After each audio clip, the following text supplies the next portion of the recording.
absolutely.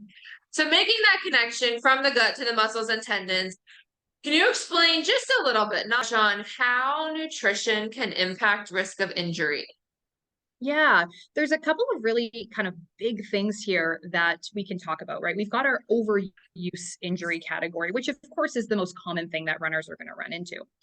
And so with these overuse injuries, if we're under fueling, so the term that we use to describe this would be something called low energy availability, LEA.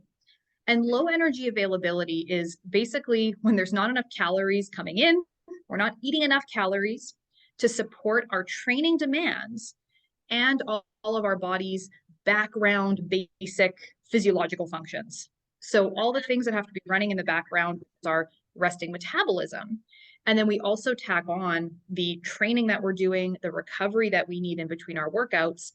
If there's not enough to go around energy wise, we're at a very, very high risk of injury because we're really limiting our body's ability to adapt and recover from the demands of our training. And eventually those tissues are going to just reach a point where they can't keep up and they're going to break down. It doesn't happen overnight, right? It's not something that happens one time. It's over weeks, months that it just, we are taking away our ability to adapt to the training demands that we're putting out there. So we see everything from, of course, muscle injuries, definitely connective tissue injuries. So like a lot of tendon problems and things like that can occur.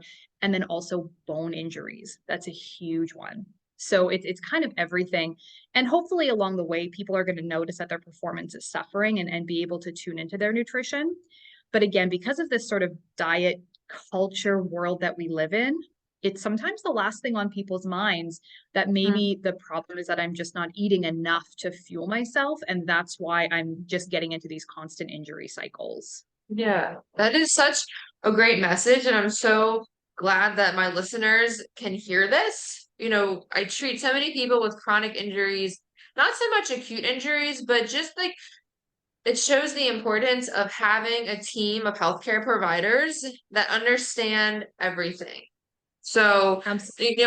to have somebody who, has your nutrition and your physical therapy, and then maybe, your massage therapy, but not just treating injury as one factor. I'm injured and it's just my musculoskeletal system that's the problem. And so I'm just going to see one provider who's going to treat my musculoskeletal system.